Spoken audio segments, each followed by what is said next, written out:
हकीम साहब, जब तक आप का कैल्शियम जो है ये सब चीज़ों का कंट्रोल है और इसका,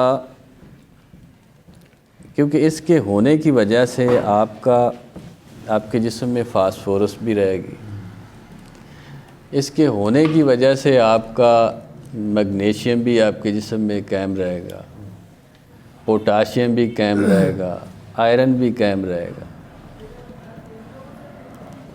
अब होता यही है कि आप हमारी जो इस वक्त नई नस्ल है या इससे पीछे थोड़ा सा चले जाएं, 20 साल 25 साल पुरानी जो नस्ल है, उनकी हड्डियों का जो सिलसिला है, मिसाल के तौर पे अब किसी की फौतगी हो जाती है, उसको दफना देते हैं तो वो तकरीबन 1-1.5 साल के बाद उनकी हड्डियां जो है वो मिट्टी खा जाती। और जो पुराने हमारे आबाओ अजदाद थे, उनकी अभी तक क्यों हड्डियां पड़ी हैं? उनका जो कैल्शियम का सिलसिला था वो कंट्रोल था। अब जो है, अब होता ये है कि हम जो हमारे बच्चों के खाना है वो और तरह का होता है, लेकिन वो भी बड़ों वाला ही खा रहे होते हैं। जब वो बड़े बलोगत से पहले वो बालग होंगे तो ज़ाहिर बात है कि उनका जो कैल्शियम है वो ज़ाया होगा, पेशाब के रास्ते वो ज़ाया होगा, जिसको ये जरियान भी कहा जाता है। ये कैल्शियम का ये एक हिस्सा है जो कि ज़ाया होता है। तो हमारी ग़िज़ाएँ कुछ इस तरह की हैं कि हम अपने इस कैल्शियम के सिलसिले को कंट्रोल नहीं कर रहे। अब ये कैल्शियम का ही एक जुज़ है, ये मरजान जो बन जाता है ये कैल्शियम होता है और ये आपके उस सिलसिले को कंट्रोल करता है। जब आपका कैल्शियम कंट्रोल है तो आपका पोटाशियम ऑटोमेटिकली कंट्रोल है, मैग्नीशियम आपका ऑटोमेटिकली कंट्रोल है, और जो आपका सेलेनियम है वो ऑटोमेटिकली, आयरन आपका ऑटोमेटिकली, फास्फोरस भी आपका ऑटोमेटिकली कंट्रोल होगा जब आपका कैल्शियम जो है वो कंट्रोल हो। और वो मरजान है।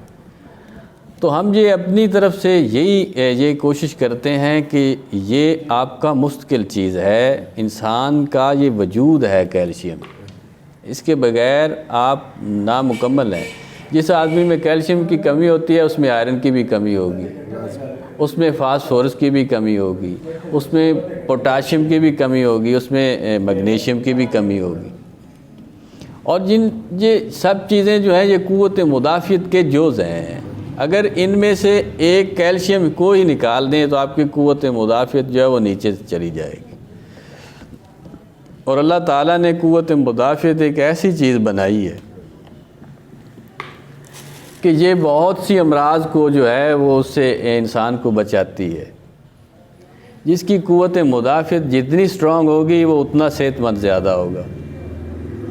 जिसके पट्ठे, जिसके असाब जितने ज़्यादा स्ट्रॉन्ग होंगे उतने ज़्यादा वो इन अमराज से जो है वबाई अमराज से वो बचा हुआ होगा। आपकी जितनी अच्छी फीड होगी उतने ही आप ज़्यादा सेहतमंद होंगे। आपकी जितनी गैर मियारी सिलसिला होगा आपकी फीड में, आपके रहन सहन में, आपके जो है वो काम करने के सिलसिले में, आप उतने ही उसी तरह के बीमार भी होंगे।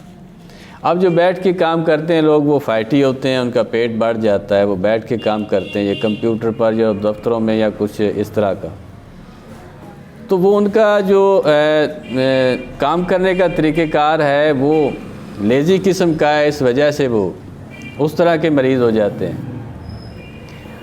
और ये सब चीज़ें जो हैं इसको मद्देनज़र रखने के बाद हम इन चीज़ों को बनाते हैं कि ये उनके मिजाज के मुताबिक आएँ, उनकी तबीयत के मुताबिक आएँ। ये जिस वक्त हम हाई ब्लड प्रेशर का जो है वो दवाई बना रहे हैं, ये कैप्सूल फिल कर रहे हैं, ये बनने वाली है, थोड़ी सी इसमें रगड़ाई होनी है और ये जो है ये बन चुकी है, इसको फिल कर रहे हैं। ये तैयार हो चुकी है। जी जी, ये कैप्सूल फिल कर तो कितने कैप्सूल देते हैं हाई ब्लड प्रेशर वाले में? ये 7 से लेके 14 कैप्सूल देते हैं मुख्तलिफ़ कंडीशन के हिसाब से। किसी को 10 भी दे देते हैं, किसी को 7, किसी को 14 भी दे देते हैं।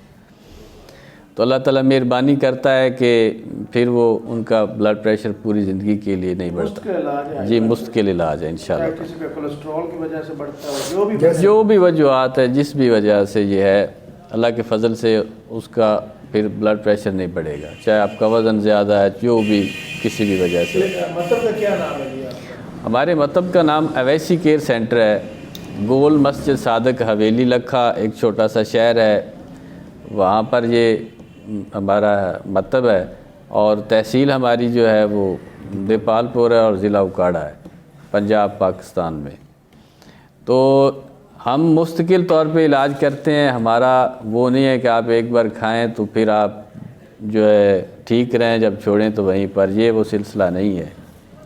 चाहे आप शुगर के मरीज़ हैं, जिनसी अमराज के मरीज़ हैं, हाई ब्लड प्रेशर के मरीज़ हैं, यूरिक एसिड कोलेस्ट्रॉल के मरीज़ हैं, या जो भी आपको कोई मसाइल है, कोई भी अमराज है, अल्लाह के फजल से अवैसी केयर सेंटर से आप दवाई लेंगे तो वो मुस्तकिल इलाज होगा आपका। तो जो नहीं पहुंच सकते रात दूर से, जो नहीं पहुंच सकते उनके लिए डाक का सिलसिला है, हम वहाँ पर उनको पहुँचा देते हैं पूरे पाकिस्तान में। बाहर के ममालिक में भी भेजते हैं, लेकिन कोरोना की वजह से अभी तक ये डाके बाहर की जो हैं वो बंद है। तो जो पाकिस्तान में जहाँ चाहे वहाँ पर ये मंगवा सकता है दवाई। शुक्रिया।